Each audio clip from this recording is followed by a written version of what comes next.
This could be, here we are just a few minutes before the film is to be shown.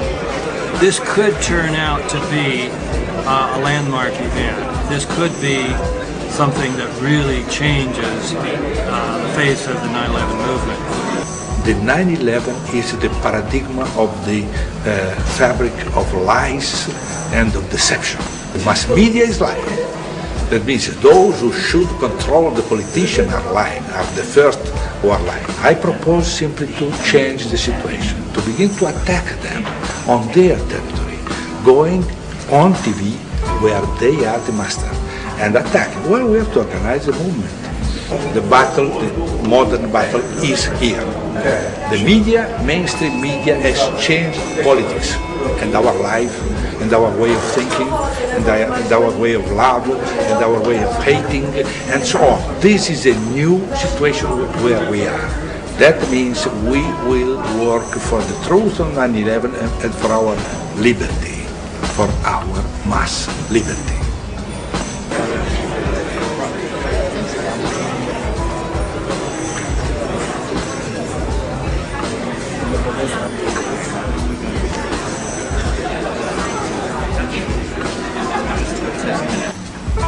Grazie di essere qui.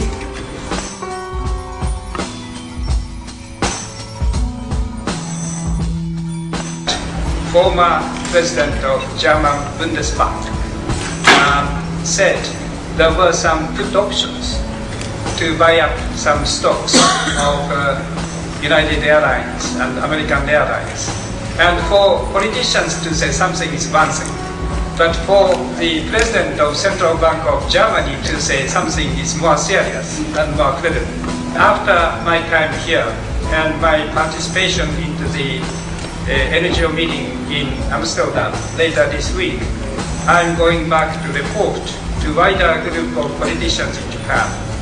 And I'm most grateful for the courage that Congressman Reza has taken in this venue of the European Parliament.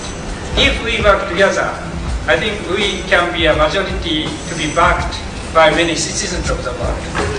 So it's a great opportunity for the citizens through the internet, which has been the invasion of the military people, and they have the upper hands of the technologies. But now we have the upper hands of the conscience of the people to find real truth. Thank you.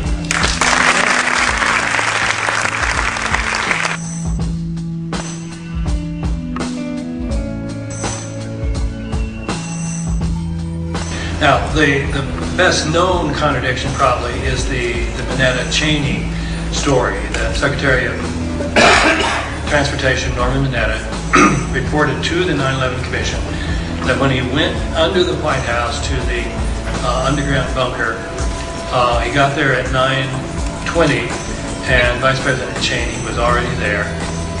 And then he told this story about the young man coming in and his plane coming in, and this was before the Pentagon was struck.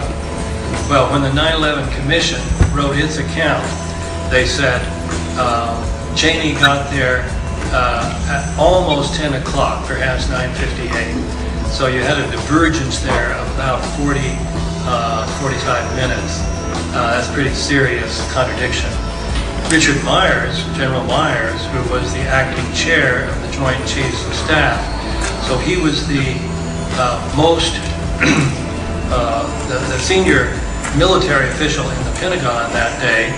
So presumably a lot of people knew where he was, and yet there is a contradiction that Myers himself and the 9/11 Commission say that he was up on Capitol Hill several miles away talking to Senator Cleland.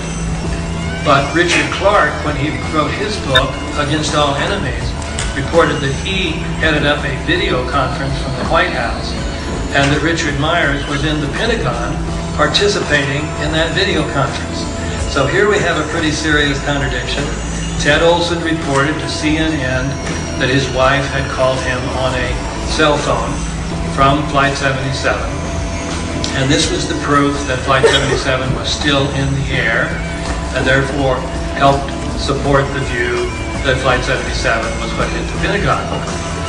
Ted Olson first said she called on the cell phone, then he said it was a seatback phone, and he went back and forth. finally ended up with saying it was a seatback phone. Well, a 9/11 researcher from Germany contacted American Airlines and said, I see in your material that your Boeing 757s don't have earphones, don't have seatback phones. So how did the people from Flight 77 call? And the customer service representative said, that's right. We do not have seatback phones on our 757s. They had to use their cell phones. In 2006, the FBI turned in a report at the Moussaoui trial on all the phone calls from all 4 flights. And when they got to Flight 77 and they got to Barbara Olson, they said, 1 attempted call, unconnected, 0 seconds.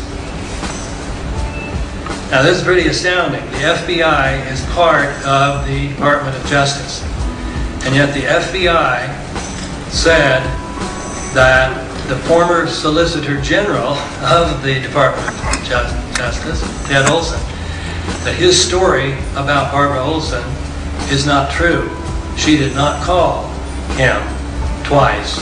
She didn't call him once. Now this should be screaming headlines. FBI says former Solicitor General was either lied or he was duped. Those are the only alternatives you have. How do you feel tonight went? Oh, once we got going, it was quite good. The film was very good, and the discussion. Obviously, the audience was very passionate. Stayed till 11 o'clock, and would have stayed longer if the translators could have stayed longer. So I thought it was a great success.